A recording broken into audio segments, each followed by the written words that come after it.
The story that made me move out of this house, it was not even about women. It was a picture that I had taken with size 8. I remember very well. I was an intern, I think, at Q. Then size 8 came for an interview, and then we did an interview. I took a picture with her, carrying her. That night, to cut a long story short, I did not sleep. Okay, let me just address her. That night, you broke all the plates in the house. You are hitting them on the wall. They are breaking. You broke all the windows. You broke everything. The only thing you did not break was the TV. It was a Sony Bravia. My TV. The one I told you, don't touch this. And the reason that this story started was this. I got to the house. I was told, why were you carrying size 8? I was like, I just took a picture. It was just a picture. That time I was not even the level of size 8 was this big star. I was a nobody. So I got in the house. I sat down. I was watching TV. She came, took the remote switch of the TV. I was like, yo, why are you doing this? I want to talk. I'm like, talk about what? This and this. I was like, no, there's nothing that happening. I just took a picture. Then I remember bickering, quarreling. I left. I went to the bedroom. I got in bed. I pulled the blanket. I think we had a blanket or something. She came and moved the blanket. I left, went to the guest room. My brother was also in the same house. She came to the guest room. I'm talking to you. You're going to talk to me. This day, can I say I was beaten up? Because I remember the following morning, I was starting my first episode of Break Time show. So this night, it was too chaotic that night. Everything was broken in the house. The glasses everywhere. You could not even walk. That time, I used to wear a lot of Shambhala. Shambhala was trending. She was taking Shambhala like this and throwing them in her mouth. She took amoxil and she swallowed them, trying to commit suicide. Same person. That was the time when it hit me, yo, you need out of this. And that's the time I decided I would leave. And I remember, because of course I know her buttons, I pressed the right buttons. At around 4 in the morning, I slept, I think for an hour or two, got up. She had the key. She had put the key in her neck like a bling bling. You could not take it. My brother could not touch. I could not touch. I had a cut here, and I had a cut here, and I had a cut here for glass. Because I remember when I went for break time shooting, we were shooting at Easily High, and Ekodida was the guest.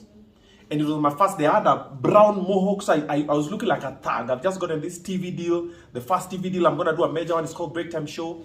The makeup lady had to do makeup for me and cover all these marks. And no, this one we didn't because it was in a shirt, yes, of course. But cover this one and cover this one. That's how I went to do the shoot the following morning. After having it at the box, oh, you know, playful. But that's the time I decided I will leave. The way I left was simple. You know the way she says, I planned with Brian Oduor, I planned with my brother. I called her to town for lunch. I told my bro, when we go to town, leave. She was smart. She brought her sister to the house. So we're in town. I told her, give me your phone. I put my SIM card because I need to call someone, because I needed to make sure her phone was off so she doesn't know I'm moving. At some point, we're in town. We're having this amazing date. And then she was like, no, just give me the phone. Give me the phone. I need to check something. And then I gave her the phone. I remember we were at Nation Canteen with Brian. We're seated on that orange seat. The big one is still there. Veteran house. I think it's 4th or 5th floor. She took the SIM card, put it on. The minute she put it on, a call came in. I think it was from the mother. And she picked and she wanted, and then she just turned around and told me, babe! And she started running. She got down the stairs. And me, I told Brian, oh shit, I hit the fan. So what do? I told Brian, take me to Moja, we go see this. Brian said, no, go deal with your monkey. And not my monkey, not my circus. I left, went to Moja. I got to the plot and I found drama. My brother was about to be beaten up. They said he was a thief. He was stealing things. And I was like, yo, this is my house. These are my things. I'm moving out. I remember there were no men. Maybe there was one man in the plot that day. There was no men. It was full of women like this. I was held like this in front of everybody. Nilikuwa navutwa hivi. Naambiwa, wewe mwanaume, ni mimi nimekutengeneza. Da. Remember, this is my house. I bought everything. And then, you know, women, of course, kelele, the mother is there, the sister is there, my brother is there, cannot do anything. I told her, listen, I just want to leave. I just want peace. I don't want any issue. Remember, this is one of the major ones. We had a couple of other small ones that I'm not going to talk about today. Unless she talks about them, then I'll give you the perspective, the true side. Okay? So, what happened was, I remember my dad had warned me about Nairobi girls. And then I was warned about Kayole girls. I thought it was a joke. In the plot, I was being slapped like a baby in front of everybody. I could not do anything. I've just started this new gig. It's break time shown in Nini. I'm trying to build a name for myself. I can't do anything. I'm just being pulled left, right, and center. I sit over there. We are downstairs. I used to live, I think, on the second floor. My clothes are down there and everything. And then I said, let me just take my clothes and everything. She was like, no, you're not taking anything from this house. So there's a friend who said, now, you guys, mwende kwa chief. I was like, yes, tango, twende kwa chief. I got outside the gate. The gate is just next to Manyanja Road. It's just Manyanja Road. I got next to the gate, flagged down a motorbike. I sat on the motorbike.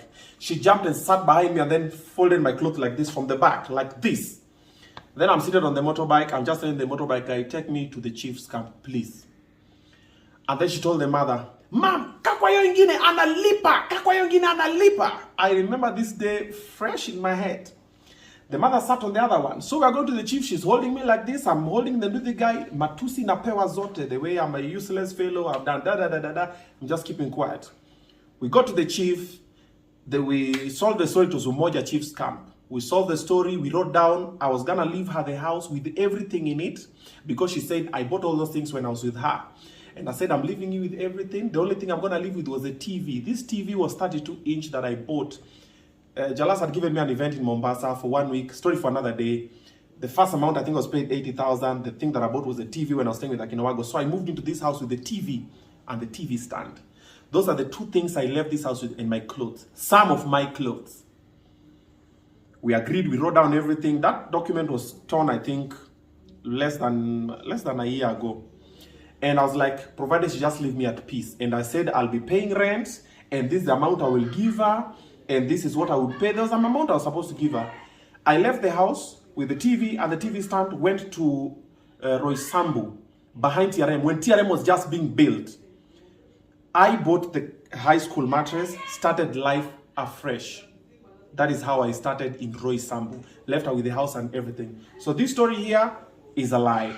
And by the way, that time when I was leaving, when I was being whooped, she was pregnant with Ada, of which it also came as a surprise. Anyway, story for another day.